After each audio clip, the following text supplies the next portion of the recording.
El tema que tenemos para hoy, pues como todos lo ameritan, pero como ningún otro, comenzar con una oración. ¿Por qué? Porque para conocimiento de los que no lo saben, es el próximo domingo 26 de noviembre, oficialmente, en México, la fiesta de Cristo Rey. Algunos tal vez no lo sabían. Bueno, ahora ya lo saben todos. La iglesia en México celebra el... Hay una fecha ahí movible. Normalmente es el último domingo de cada mes, de cada año, del mes de noviembre. Y bueno, pues hoy voy a tener el gusto de dedicar nuestra sesión como cabeza de puente de una serie de sesiones a Cristo Rey, bajo el sesgo histórico. Sí, porque Cristo Rey juega un papel importantísimo en la historia de México. Un papel fulgurante, un papel como pocas naciones en el mundo ha jugado el cristianismo, el verdadero catolicismo. De hecho, si se fijan ustedes en el escudito de la invitación que mandé hoy a todos, ¿qué dice ahí? ¿Alguien puede leer el escudo que lo tenga a la mano?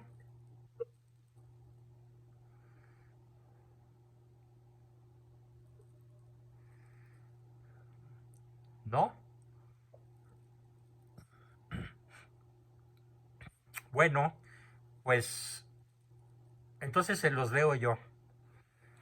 Aquí está. ¿Qué Fiesta de dice? Cristo Rey Ajá. y su importancia y su historia. Sí, Luego, pero tres luego en datos, la imagen hay tres tres datos. hay tres apartaditos en letra Tres pequeña. datos ¿Qué de la dicen? fiesta. Sí, Pero ¿qué dice ahí hablando de algo muy importante? El dice primero. el 1. Ok. Dígalo, compañera, está bien. El primero es el último domingo del año litúrgico y un domingo anterior al Adviento. 2, más que una fiesta, es la solemnidad de nuestro Señor Jesucristo, Rey del Universo. Y tercero, Pío XI la estableció en 1925, inspirado en los mexicanos, que proclamaban públicamente ¡Viva Cristo Rey! ¿Qué tal? ¿Quién sabía eso? A ver, Yo no sabía. ¿quién sí lo sabía? Estoy seguro que nadie. Pues yo sabía que se sacrificaban así con Viva Cristo Rey, pero no No, que había pero no sido sabías en ese honor. que Pío XI instauró la fiesta inspirado en el grito de los cristeros mexicanos. Ah, no, eso no. Estoy seguro que ninguno de ustedes 36 lo sabía. No, doctor. No. Bien, pues ya valió la pena la sesión, ¿no? Ya valió la Sí. pena el esfuerzo de darla con todo y mis 37.5 de temperatura. Por eso le decía yo a Cristo Rey hace rato, Señor, no me dejes solo porque tengo que informarles a mis alumnos acerca de ti. Y bueno, pues aquí estamos y con su permiso y su apoyo los estoy informando de algo que estoy seguro que ni siquiera lo sabían los herejes que se fueron de Viva Cristo Rey. Brenda del Río, Isbeleni Gallardo, el padre Antonio, ellos tampoco lo saben. Pero bueno, pues como ellos rompieron conmigo, pues van a seguir sin saberlo un chico rato más. Tal vez de aquí a que entreguen el equipo, ¿no? Porque es un conocimiento muy raro de tener. Solo los que estamos al tanto de una manera profesional de las encíclicas de los papas. Bueno, dicho sea de paso, ¿cuántas encíclicas creen que escribió Pío XI? Échenle un numerito. 30.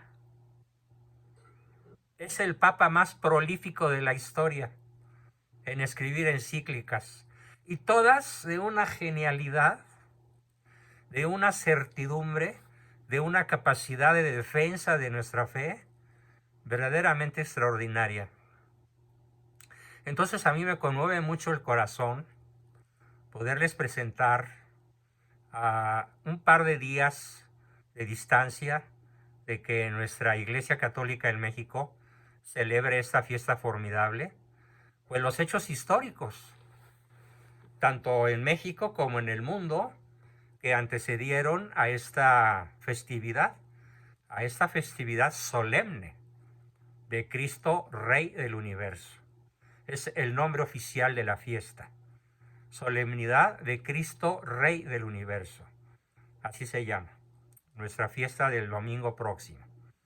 Así que pues de una manera muy especial habrá que asistir a misa. Los que no se puedan mover la pueden ver por internet. Los que sí puedan, pues vayan físicamente, y sobre todo porque pues es una festividad que surgió de México y para México. De hecho, como lo vamos a ver en la presentación de hoy, la historia de la devoción a Cristo Rey o de la doctrina de su reinado social puede situarse a grosso modo en el último tercio del siglo XIX y la primera mitad del siglo XX. Si bien ya desde principios del siglo IV andaba revoloteando en la mente de los líderes de la Iglesia y de algunos papas la idea de Cristo Rey. Si estamos hablando de los primeros concilios, como el de Nicea, por ejemplo, allá por el siglo IV, en donde la idea de Cristo Rey ya estaba en la mente de algunos de nuestros líderes religiosos. Sin embargo, tuvieron que pasar casi 17 siglos para que fuera un grito de una nación, la nación mexicana, la que conmoviera profundamente al papado y al Vaticano en general, para que se declarase como solemnidad grandiosa la fiesta de Cristo Rey. No fue entonces sino hasta esta fecha cuando se logra concretar. Ahorita voy a dar los detalles.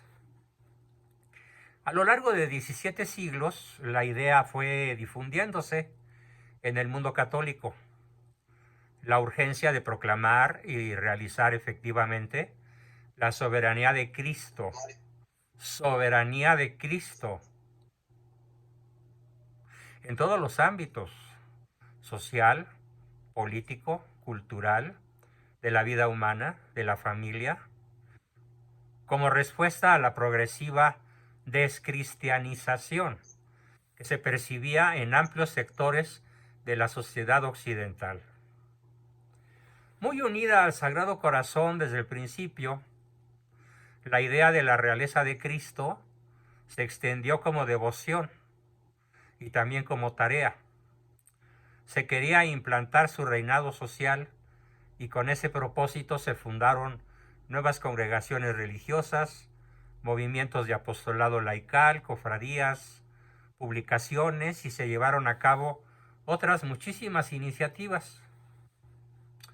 Pero tenía que llegar el reinado del Papa mencionado para que esto se pudiera concretar. La realeza de Cristo superó el ámbito estrictamente devocional. ¿Qué quiero decir con esto? Que no es nada más una devoción individual, que no es nada más una devoción parroquial, o incluso no es nada más una devoción de la Iglesia en México y ahora universal, porque en todas las naciones del mundo se celebra, en todas las naciones católicas se celebra esta fiesta. Nada menos, esta mañana me fui de espaldas con una noticia formidable que quiero compartir con ustedes. Y es que Polonia, el Parlamento de Polonia, los diputados de Polonia, los senadores de Polonia, encabezados por su presidente, decidieron reconocer a Cristo Rey como el rey de Polonia. ¿Quién leyó la noticia? Creo que nadie. Bueno, yo soy un cazanoticias de ese tipo, ¿no? Así que se las comparto. Pueden poner en su buscador Google o Firefox o el que gusten. Polonia reconoce como a su rey a Cristo. Y lean el reportaje completo, vale la pena. Es un reportaje extrañísimo,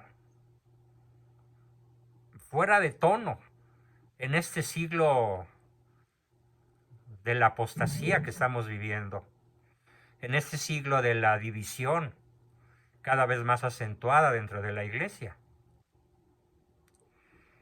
Entonces, más que el ámbito estrictamente devocional, para convertirse en un ideal que impulsó la vida espiritual, el apostolado, la acción social y hasta la política de varias generaciones de católicos. Yo puedo decir con muchísimo orgullo del bueno, no del orgullo que es pecado, sino con el legítimo orgullo de quien admira a un gran personaje, que mi abuelo fue de los que anduvo por ahí gritando a voz en cuello, ¡viva Cristo Rey! Y si no murió fusilado por calles, pues fue porque así lo dispuso el Señor en su infinita misericordia. Todavía tendrían que haber nacido varios de mis tíos, así que la libró. Mi papá era un chiquillo de 10, de 12 años, cuando empezó él a ver la terrible tensión entre los revolucionarios, los sátrapas que se apoderaron de la revolución, y el pueblo de México, el pueblo católico. Tensión que estalló finalmente en la muy poco comprendida, mal difundida, aquí lo haremos durante el mes de diciembre, mal comprendida guerra cristera. He querido comenzar no con la guerra cristera porque esta no se va a entender si no entendemos primero la solemnidad de la fiesta de Cristo Rey. Para entenderla, representa el modo de entender la relevancia social de nuestra fe y de la moral católicas en el mundo contemporáneo. Es decir, si no entendemos la primacía de Jesucristo, no somos ni siquiera católicos. Ya no digamos buenos católicos.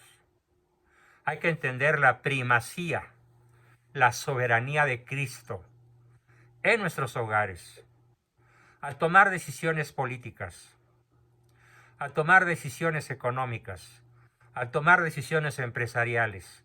¿Qué dice el rey? También fue un problema militante para defender los derechos de Dios y de la Iglesia contra la política laicista de muchos gobiernos liberales como el de México. Tema que tocaremos a fondo: la persecución callista y la guerra cristera. Y después, para oponerse la Iglesia al comunismo, al nazismo y al fascismo. ¿Sí? La Iglesia pudo oponerse triunfantemente al comunismo, al nazismo y al fascismo, al comunismo de Lenin, al nazismo de Hitler y al fascismo de Mussolini, declarando la primacía de Cristo por encima de todos los ismos que pretendían gobernar la tierra. En Alemania hubo quienes se rebelaron contra Hitler en nombre de Cristo Rey. Nada más los alemanes, de sangre un tanto fría, no salieron a levantarse en armas y a gritar ¡viva Cristo Rey!, pero se conformaban con escribirlo en sus artículos periodísticos, en sus libros, en sus conferencias. Hablaban de Cristo Rey, si bien nunca gritaron como los mexicanos, primero y después, ¿adivinen quién? Los españoles. Los españoles copiaron a los mexicanos en la guerra cruenta, brutal, terrible, que costó 1 millón de muertos entre el franquismo y el comunismo en España, que casi destruye a España, esa guerra brutal, la guerra civil española.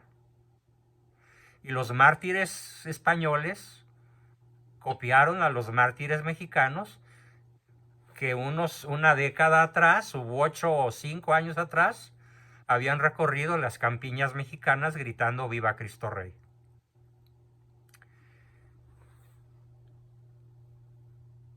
Fue una brutal persecución la que desencadenó la Segunda República Española. Miles de mártires, miles, en ambos países, México y España, derramaron su sangre gritando "Viva Cristo Rey", renunciando a lanzar otros vivas que les hubieran librado de la muerte. Porque era muy sencillo librarse del fusilamiento.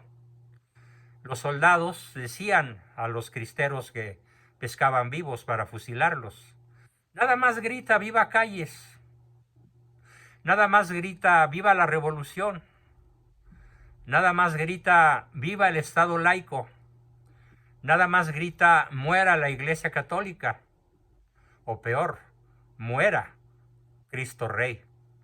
Y los cristeros, sin excepción, todos se negaron a renegar de su fe. El 18 de noviembre de 1926, en plena persecución callista, Pío XI daba al mundo su 9ª encíclica, de nombre en latín Iniquis Afflictisque, que se traduce al castellano como "Inicua Aflicción". Primera de 3 encíclicas con las que el Papa elevaría su voz para protestar y dar a conocer al mundo civilizado, comenzando por el mundo católico, las graves dificultades que padecía en aquel momento la Iglesia en México, que con la promulgación de la Ley Calles restringió la libertad de culto, limitó las actividades de la Iglesia Católica hasta ahogarla prácticamente. Entre las normas establecidas por Calles estaban la limitación del número de sacerdotes a 1 por cada 6,000 habitantes, la expulsión de los sacerdotes extranjeros, la necesidad de una licencia expedida por el Congreso de la Unión o los estados para poder ejercer el ministerio sacerdotal, así como la prohibición del culto católico fuera de los templos. Como les decía a los que ya estaban al principio de la sesión, acaba de tocar el office boy de la farmacia. Permítanme pasar por mi medicamento, si son tan amables. No me cuelguen, no se me vayan. Voy a tomar su lugar, profesor. Sí, de acuerdo. Compañeros, buenas noches. Para los que seguro ya me conocen, soy Oliva.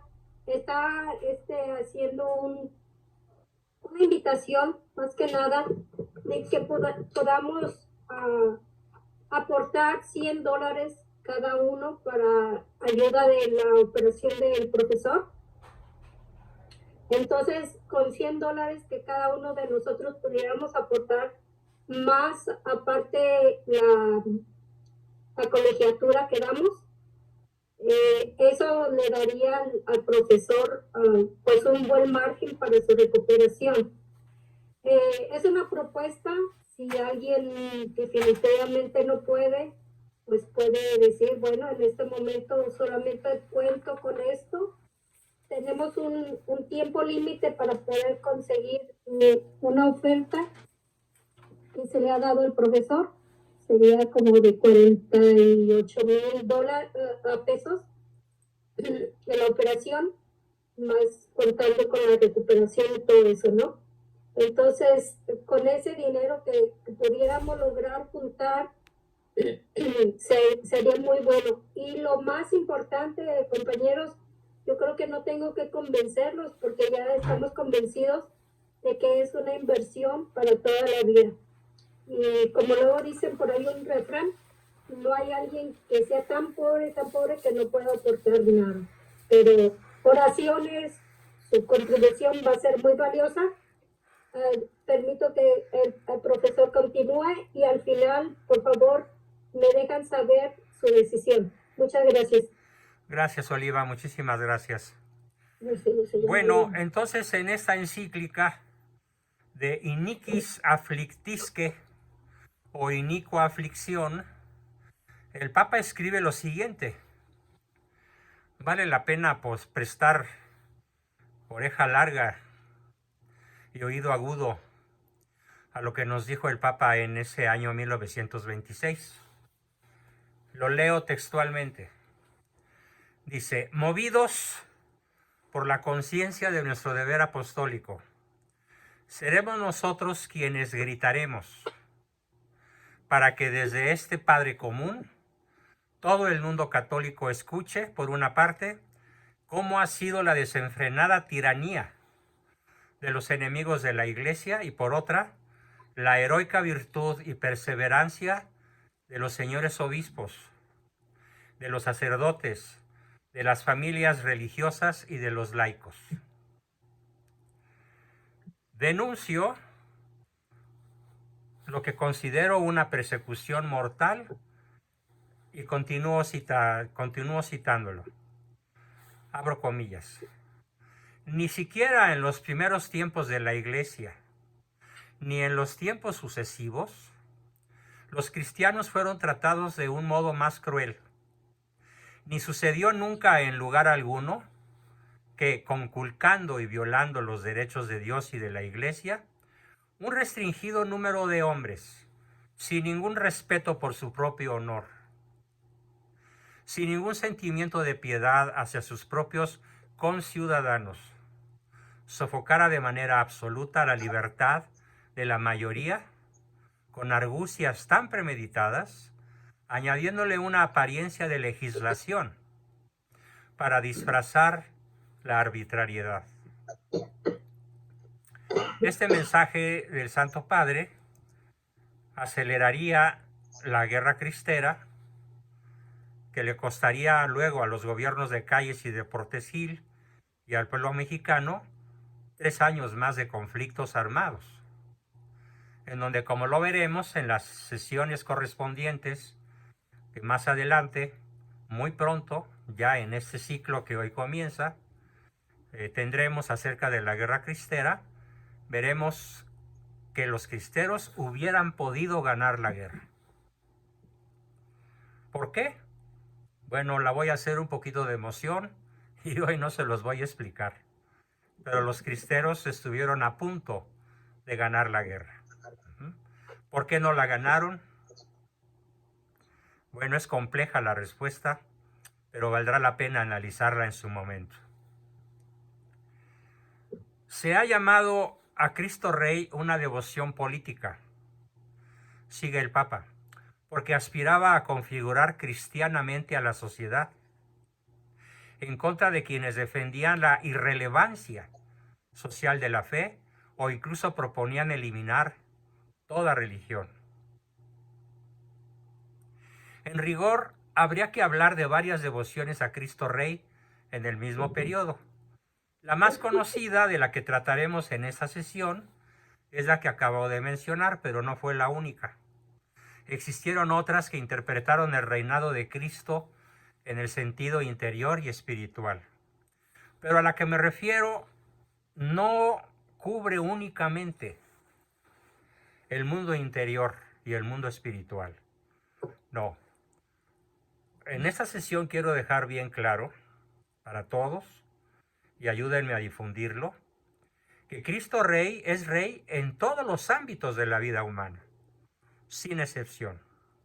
En lo social, en lo político, en lo empresarial, en la salud, en la familia, en el matrimonio, en la educación de los hijos, en la toma de decisiones ético-morales. El reinado de Cristo cubre todos los rincones y abarca todos los secretos de la vida humana, porque es un fenómeno que se presenta con múltiples facetas y que toca algunas cuestiones importantes, especialmente importantes, de la historia religiosa contemporánea y por qué no decirlo, de toda la historia de la cristiandad, desde que Cristo ascendió a los cielos. Y antes de ascender nos dijo a sus discípulos: id y predicad a todas las naciones, incluyéndonos, no nada más a los 72 que físicamente estaban con él presentes cuando lanzó su mandato de id y predicad. Nos incluimos a todos nosotros. El estudio que vamos a estar haciendo permite reconstruir una parte de la espiritualidad y de la vida católica de comienzos del siglo XX en México. Estamos hablando de historia de México, y comprender mejor cuál ha sido su desarrollo posterior hasta nuestros aciagos días, hasta nuestros oscuros y tétricos días. Claro, el tema puede abordarse desde distintos ángulos o desde distintos puntos de vista, y ofrece diversos filones de investigación, algunos inexplorados todavía. Pero uno de ellos, muy importante, tal vez el más importante a mi juicio, es analizar la posible influencia que tuvo el magisterio en el arraigo en México, en el arraigo y la comprensión del tema, de la verdadera realeza política, económica, financiera, familiar, social, etcétera, de Cristo Rey en nuestra patria. En este aspecto, la figura más importante es el Papa Pío XI, que asumió el ideal de la Pax Christi in Regnum Christi, la paz de Cristo en el reino cristiano, y cuyo pontificado está, por así decirlo, presidido ante todo por la idea de la realeza de Cristo. Todo su pontificado, que fue largo, está imbuido de la idea de la realeza de Cristo. El 6 de febrero de 1922, en el cónclave que siguió a la muerte de Benedicto XV, no confundan a Benedicto XV con 16, resultó elegido papa. Pío XI era un hombre de estudio, de una cultura excepcional, y además estaba muy bragado, muy ducho en asuntos de la curia romana. Pero su experiencia pastoral y cardenalicia se limitaba a unos cuantos meses. Pero eso no lo detuvo para cumplir con su misión de prácticamente instaurar en la mente y en el corazón de los mexicanos el culto, la adoración solemnísima a Cristo, Rey del universo. Y para lo cual escribió una encíclica que se llama Quas Primas, que quiere decir de lo primordial o de lo más importante, o cuestiones primarias, cuestiones primeras. Desarrolló ampliamente esta doctrina e instauró la fiesta de Cristo Rey. En vistas de la implantación, pero recuerden, él le llamó así, inspirado en el grito de los cristeros mexicanos. Hasta allá llegó el grito de la nación mexicana católica, hasta los confines y corredores y salas del Vaticano. ¡Viva Cristo Rey! Hasta allá llegó. En vistas de la implantación del reinado de Cristo, Pío XI impulsó con todas sus fuerzas la Acción Católica, que en México se llamó Acción Católica de la Juventud Mexicana, o ACJM. Y me acuerdo mucho de que gran parte de mis tíos fueron lo que en aquella época se llamaba ACJMeros, es decir, personas adscritas a la Acción Católica de la Juventud Mexicana, desde adolescentes hasta su edad adulta, y que dieron un combate frontal a los regímenes persecutorios que sobre todo se vivieron por parte de ellos, con Calles, con Obregón, con Portes Gil y desde luego con el inefable trompudo Cárdenas. de horrible, pésima y comunista memoria. Bueno, la recepción en España del magisterio del Papa Ratti, se llamaba Aquiles Ratti, era su nombre de pila de niño, así fue bautizado, Aquiles. Y bueno, pues Aquiles fue un guerrero inmortal, y hagan de cuenta que pues esa inmortalidad de guerrero católico le fue imbuido en su nombre, Aquiles Ratti. De hecho, cuando yo era chavito, de por ahí de la secundaria, jugaba en una liga de fútbol que se llamaba Liga Secundaria de Fútbol Aquiles Ratti. Y un día yo le pregunté al maestro que quién era o qué quería decir Aquiles Ratti, y pues no supo decírmelo. Fui, se lo pregunté a mi papá, que era un sabelotodo, y por supuesto que él me dio una formidable cátedra sobre quién había sido ese formidable personaje de Aquiles Ratti o Pío XI. Sin embargo, en honor a la verdad histórica, aquí se juntan dos papados. Se juntan el papado de Pío XI con el de León XIII, anterior a Pío XI, porque ambos le dieron al reinado de Cristo una particular importancia, al grado que Aquiles Ratti se declaraba continuador de San Pío X y de Benedicto XV. Cuando San Pío X se esforzaba por restaurar en Cristo todas las cosas, preparaba, como movido por una inspiración divina, la gran obra del restablecimiento de la paz, que habría de ser más tarde el programa de Benedicto XV. Continúa el Papa hablando.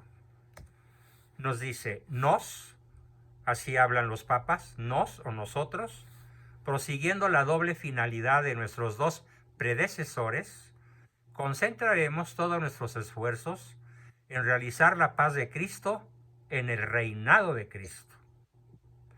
Este dato sugería dedicar una especial atención al magisterio del Papa anterior, que pronto se revelaría como una materia más amplia y más rica de lo previsto.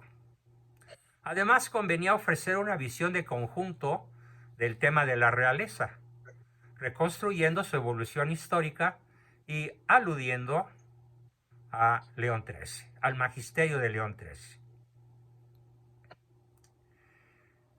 El 11 de diciembre de 1925, Pío XI promulgó, decretó la encíclica Quas Primas, y supuso la plena recepción magisterial de una doctrina y de una devoción que se encontraban ya bastante difundidas en el mundo católico desde hacía decenios, aunque hasta ese momento no era unánime la opinión sobre la necesidad u oportunidad de un pronunciamiento solemne del Papa al respecto. Entonces, el primero que se declara solemnemente sobre este tema, pues es Aquiles Ratti. Con la publicación de Quas Primas terminaron las dudas, los obstáculos, las reticencias, y entonces la doctrina de la realeza vivió momentos de esplendor, extraordinario esplendor. Pero desgraciadamente fue decayendo progresivamente en torno a la mitad del siglo XX, tema del que nos habremos de ocupar. ¿Por qué fue decayendo? ¿Por qué hoy tan poquitos católicos? De hecho, cuando empezó el grupo, pues nadie sabía muchas cosas que pregunté. Nadie. ¿Por qué tal desconocimiento de algo tan importante? Yo les aseguro que si les preguntamos cómo se llama el presidente actual, pues todos se lo saben, hasta en las más humildes rancherías. Pero si yo pregunto lo que pregunté, muy pocos lo van a saber. Por lo tanto, hay que saberlo. Entonces, los papas hicieron heroicos esfuerzos por apoyar la festividad solemne de Cristo Rey para la Iglesia Universal. Desde el punto de vista estrictamente dogmático, el tema central del documento no representaba ninguna novedad. Pío XI alegaba el testimonio de la escritura, de la tradición, de la liturgia, de las tres cosas, escritura, tradición y liturgia, sobre la realeza de Cristo. Sin embargo, la proclamación de ese título cristológico y la instauración de una fiesta. El decisivo y sorpresivo mensaje de Michelle Salas a Luis Miguel al regalar su ramo de bodas a esta. Los diablitos de la red. Bueno, ya silencié al grupo. ¿Dónde iba?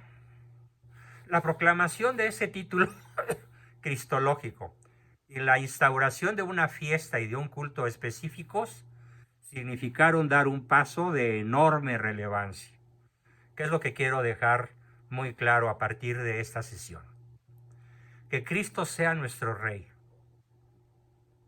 infinitamente superior, y ahora sí que aplica el término infinitamente superior a cualquier otra autoridad sobre nuestra vida en todos sus ámbitos, debe ser el reinado de Cristo.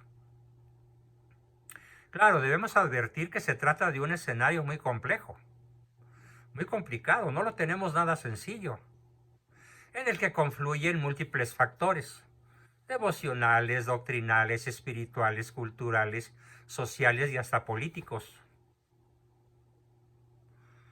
A mi juicio, no se ha tratado el tema con la profundidad, con la amplitud, con la seriedad que yo lo quiero tratar con ustedes. No conozco ninguna otra conferencia que toque el tema con el énfasis, la seriedad y el sentido de lo sagrado, de una reverencia sagrada ante mi Rey. Todavía recuerdo con muchísimo cariño aquella canción que cantaba papá, cuya letra era: que viva mi Cristo, que viva mi Rey, que impere doquiera, triunfante su ley.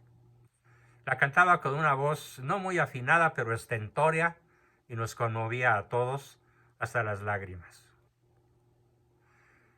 Mi tesis fundamental en esta serie de conferencias que comparto con ustedes, a pesar de que estoy casi fuera de combate en términos de salud, es que la afirmación de la realeza de Cristo se produce en el mundo católico como respuesta a la secularización.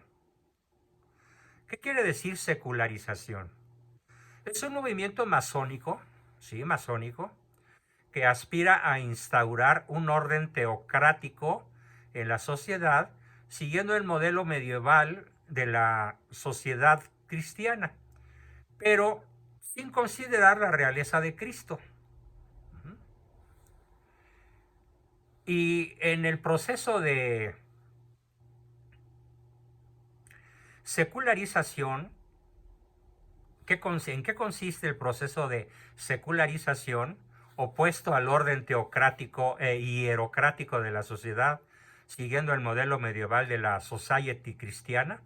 Bueno, pues consiste en que la realeza de Cristo tenga para todos nosotros un fundamental sentido político, aunque haya encontrado un cauce devocional y después litúrgico en el Sagrado Corazón, cuyo reinado social también se buscaba instaurar. La fiesta, pues, de Cristo Rey, proclamada en la encíclica Quas Primas de Pío XI, sería el acto de plena recepción pontificia a este modelo de restauración sagrada. En un español muy elegante, muy culto, se dice restauración hierocrática. Se traduce como restauración de lo sagrado. Un dato curioso que no resisto la tentación de comunicarles. Aparte de las 30 encíclicas que escribió este Pío XI, pues ¿qué creen? Les platico algo apasionante. Fue él quien canonizó, amén de otros muchos, canonizó a Santa Teresita del Niño Jesús, al obispo inglés San Juan Fisher, mártir, a Sir Thomas More, mártir inglés también, a mi tocayazo San Juan Bosco, él lo canonizó, a Santa Bernadette de Subirús, al santo cura de Ars, etcétera, etcétera, etcétera. un papa no solo prolífico con la pluma, sino prolífico con el análisis de la multitud de casos que se presentaron a su autoridad para ser o no declarados santos. Y la doctrina de este papa sobre la realeza de Cristo se configurará como la respuesta progresiva a la descristianización de la sociedad y como un modo de afirmar la soberanía de Dios sobre la humanidad, simbolizada en la figura de Cristo Corazón Rey, Cristo Sagrado Corazón Rey. Esta soberanía se plasmará en la idea de la civilización cristiana, entendida como un orden social configurado en consonancia con los postulados éticos del cristianismo, renovado y vivificado por el influjo espiritual de la Iglesia. ¿Cuál fue la reacción de la Iglesia, ante el proceso de descristianización? Entonces, estamos hablando de principios del siglo pasado, 1920 y tantos. ¿Qué pasaría ahora si esos mismos personajes como Pío XI, Pío XII, León XIII, Benedicto XV analizaran la situación actual? A lo mejor se volvían a morir del susto. Ya hablaremos de eso en su momento. La descristianización es un fenómeno que ha tenido variadas y cambiantes manifestaciones a lo largo de la edad contemporánea, sobre todo desde la Ilustración, 1789, hasta nuestros días. No nos podemos detener aquí en analizar sus raíces, ni las causas que lo provocaron, sobre todo masónicas, ideológicas, también sociales, culturales y políticas. Situándonos a finales del siglo XIX, podemos decir que la descristianización a la que hoy nos referimos tiene muchos puntos en común con la secularización traída por la modernidad y la postmodernidad. La secularización proponía una separación entre la Iglesia y el Estado, pero ya vimos en qué paró: en la sujeción de la Iglesia al Estado. En el plano político se proclamaba la autonomía de ambas fuerzas, cosa que jamás sucedió. En México, la Iglesia quedó supeditada al Estado, a tal grado que rara vez nuestros obispos se atreven a hablar con fuerza. Rara vez se atreven a hacer declaraciones que en su sentir obispal puedan disgustar al poderoso en turno, particularmente al actual. Así que en la mayoría de los países en donde triunfó, el Estado disque neutral, comenzando por México, se mostró en realidad arreligioso o enemigo de la Iglesia Católica institucional. A excepción de 3 o 4 países, como el que mencioné hace rato y que es Polonia, y tal vez Hungría y tal vez El Salvador. Y que yo conozca en algún otro, pues la verdad no viene a mi cabeza.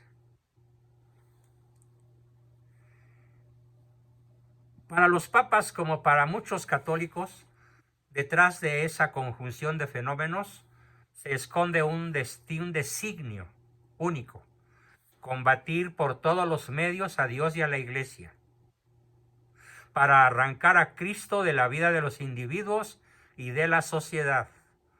Esta simplificación puede parecernos ahora inaceptable, pero entonces era percibida claramente, y déjenme decirles que yo también hoy la percibo con absoluta claridad.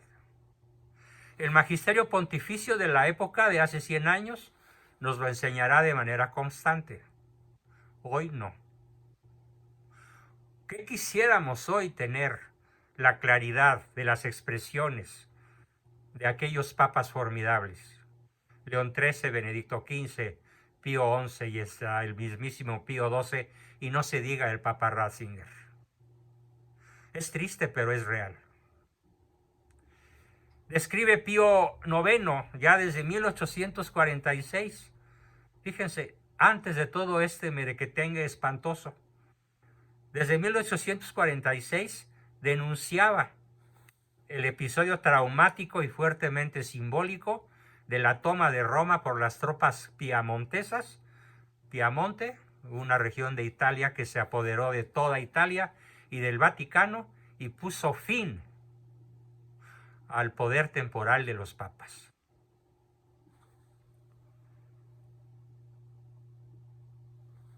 No se oculta, dice el Papa Pío IX en la encíclica Acervissimum, que significa amarguísimo, acre, agrio en extremo, Acervissimum, en 1852. No se oculta a ninguno de vosotros, venerables hermanos, que en esta deplorable edad nuestra se despliega una lucha acérrima y sobre todo terrible contra todo lo que significa catolicismo por parte de esos hombres que, unidos entre sí por una alianza impía, no admitiendo la sana doctrina y apartando los oídos de la verdad, hacen resurgir desde las sombras toda suerte de monstruosas opiniones y ponen todas sus fuerzas en acumularlas, difundirlas y sembrarlas por todas partes. Tratan de aniquilar en las almas todo sentimiento de piedad, de justicia y de honestidad. Tratan de corromper las costumbres, de perturbar los derechos divinos humanos, de destruir, de arruinar y de hacer desaparecer de raíz, si ello fuera posible, nuestra sacrosanta religión católica y la misma sociedad civil. La virulencia y la generalización de tales fenómenos llegó a ser interpretada incluso en clave apocalíptica, como un signo de presencia en el mundo del anticristo. Claro, después se vio que no, que el anticristo no había llegado, ni en aquella época ni ahora, pero parece, ¿no? El aspecto que nos interesa es entonces destacar que la cristianización que pretendían aquellos heroicos papas, a diferencia de otras épocas, la Iglesia no se enfrentaba a situaciones más o menos circunscritas al ámbito dogmático, moral o disciplinar, sino que, como ahora, se enfrenta a una cultura estructurada, a unos planteamientos anticristianos y postcristianos que han tomado el nombre de civilización postmoderna. Qué triste, pero así es. Y nuestros obispos, como los apóstoles en el huerto de los olivos, calladitos, calladitos. ¿O alguno de ustedes conoce algún documento tan contundente como los que acabo de leerles en esta sesión de la pluma de estos ilustres papas? No lo creo. Pero nos hace falta claridad. Y si no la tiene la Iglesia que enseña, nos toca a los laicos entrar a la batalla. Porque si no participas del fragor de la batalla, no tendrás derecho a saborear las mieles de la victoria. Hasta aquí dejo mi exposición del día de hoy.